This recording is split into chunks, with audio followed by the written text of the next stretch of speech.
we've gone through the process. I showed you the finished painting. It's dried now. I'm going to show you, we've already gone through the process how to paint that picture. It's already been scanned. I'm getting ready to make prints of it later. But I'm going to show you how to sign it now. Now's the time you can sign it. And this picture is right over here. And you have to pick out a color. You got to pick out a place to put your signature. Now, I get this question all the time. How do I sign my picture? One thing you don't do on a picture is you don't put a title on a picture. Galleries will not take it with a title. It looks more like a poster then. So we're going to sign it. So pick out a color. Well, what do you want to sign it with? First of all, you need a good brush. You can use a nice pointed. I like the flats. I get a nice chisel edge on these flats. You have to use a little terps in it so it makes the paint very loose.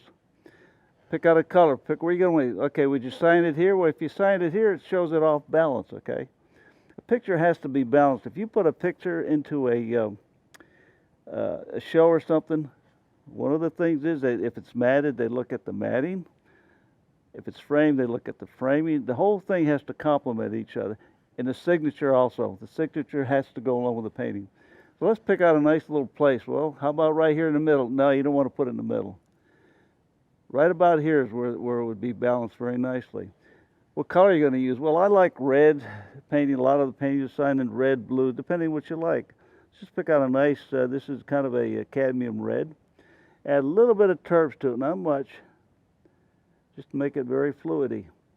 Now when you sign your painting, you're going to have to hold your arm like this or something to rest it on. Now, I have practiced, and a lot of artists have practiced my signature. You want it to look neat, okay? Go through a process of study of signatures and see how people sign their paintings. Some are very sloppy, some of them are neat, some of them are just great ways to sign it. Let's just sign it here with red. And don't sign it in cursive, sign it in straight up and down. Don't sign it in cursive like you're writing your name. That's another thing that a lot of galleries look at.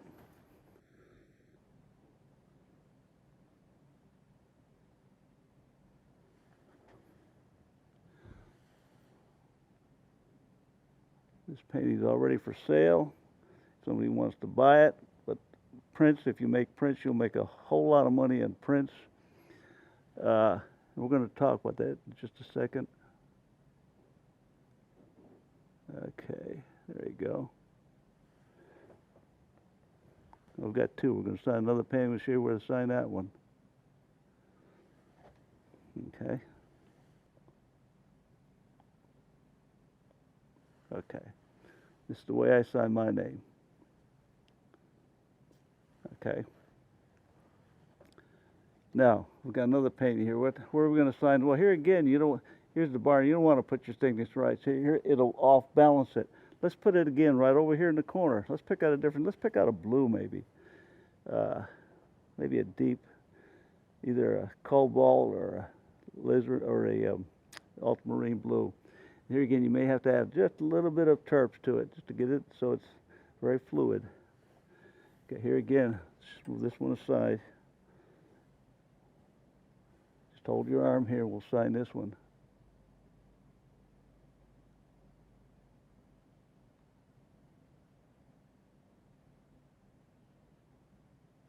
Signatures are very important on your paintings. The first thing that people look for is your signature.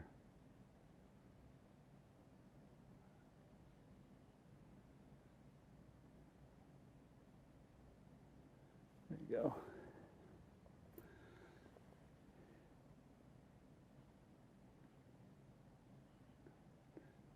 But you have no idea how many students have asked me, how do I sign? When do I sign? Where do I sign? Well, this gives you an idea how to do it. One of my students, she signed her picture, and I won't give her your name, but she was signing some in cursive. She went to a gallery. They said, no, we won't take it with a title. We'd like to see your signature signed in just a nice print. There you go. Okay.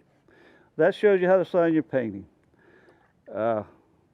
Well, again, welcome to my studio, and thanks for dropping in. My name is Dick Ensing. Look me up on my internet or on the website, dickensingartist.com, or write me, dickensing@bellsouth.net. Thanks for dropping in.